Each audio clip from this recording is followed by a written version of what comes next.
Bonjour, bonsoir ou bon après-midi selon le coin du monde où vous vous trouvez. Bonjour à vous qui nous suivez à partir des États-Unis d'Amérique, du Canada et ailleurs sur le continent américain.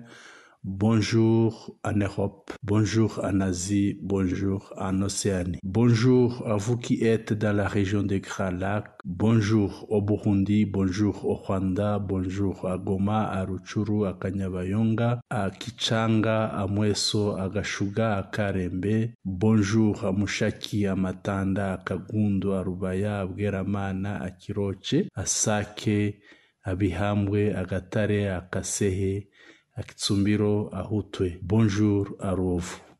Bonjour à tous et bienvenue aux ondes de notre radio-télévision Nuru Mashariki. Voici les principaux titres de l'édition française du 11 décembre 2024. Nous parlerons de la situation sécuritaire en territoire de Lubero et en territoire de Massissi. Lubero, contrairement à ce qui est diffusé par la presse pro-gouvernementale, les FARDC n'ont jamais connu aucune avancée sur les lignes de front.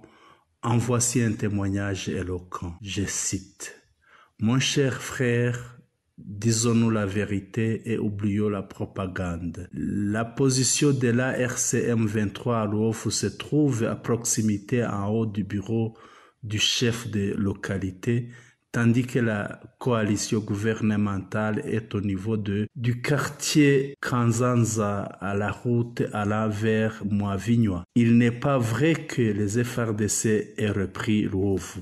Pour la localité Kahembe, les villages de Mugobwe et Kasehe sont totalement sous contrôle de l'AFC M23 et les FARDC, si ce n'est une aventure suicidaire, ne peuvent enfouler le sol. La coalition gouvernementale de ces côtés, ils sont vers les collines de Vuvenga, Vitimba, et à l'heure où je vous parle, la RCM 23 est déjà à l'autre rive de la rivière Rusukwe, dans les collines des villages Kanyatsi de Viramba.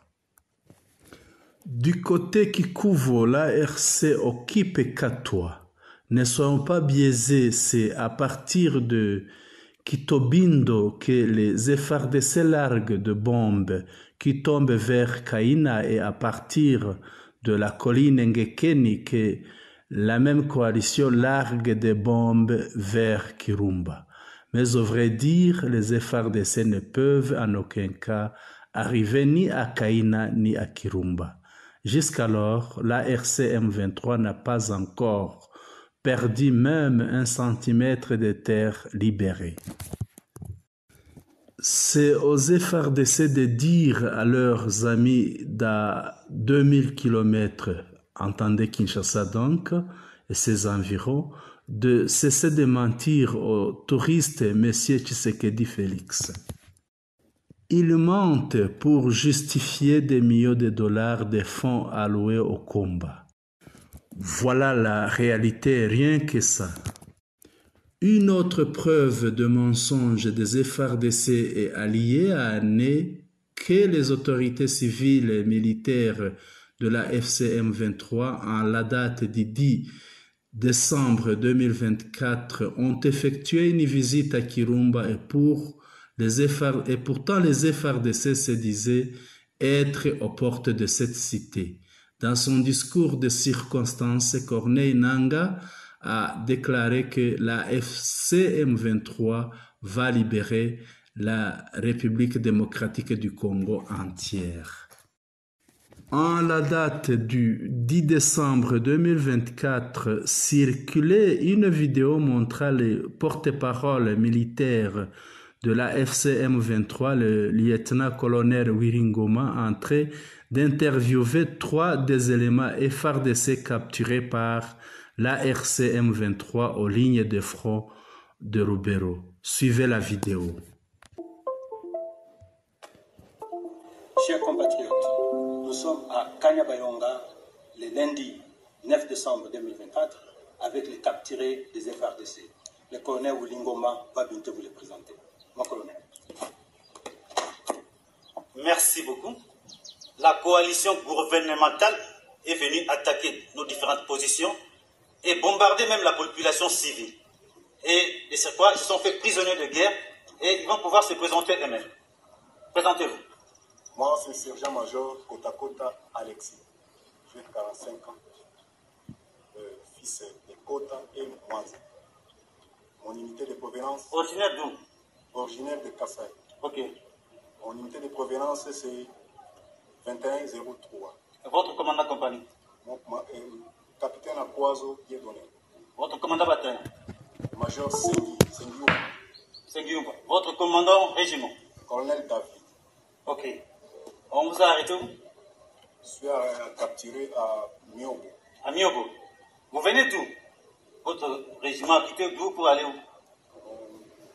Nous sommes venus de Beni jusqu'à Miobo pour attaquer. Beni, Miobo. Ok. Merci. Mi soda de deuxième classe, Mwene Mutombo Dadi. C'est moi, le soldat de deuxième classe, c'est Mwene Mutombo Dadi.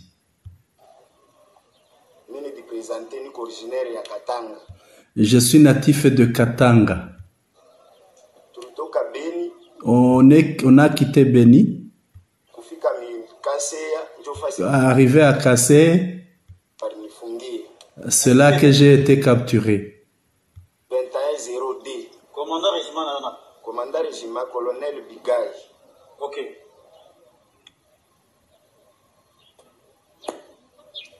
Ngai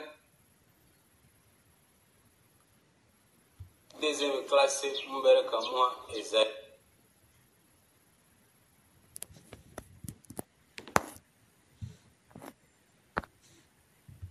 Ngai deuxième classe Mbereka moi Ezaï. Moi, c'est Esaïe, soldat de deuxième classe. J'ai été arrêté à Ruofu. J'ai quitté Kisangani.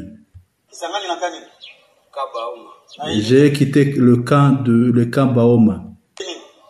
313. Commandant bataillon Major Loua. Ça. Sergent. Major, mon colonel. Quelle était votre mission?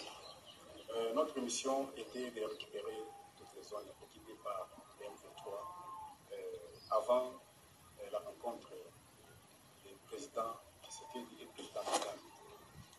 Nous étions avec les FDLR et les Wazalendo. Ok. Sergent-major, on vous a donné la mission de libérer les zones libérées par les M23. Oui. Par qui? Par le général Chico. Monsieur Amibale, général Chico. La deuxième émission.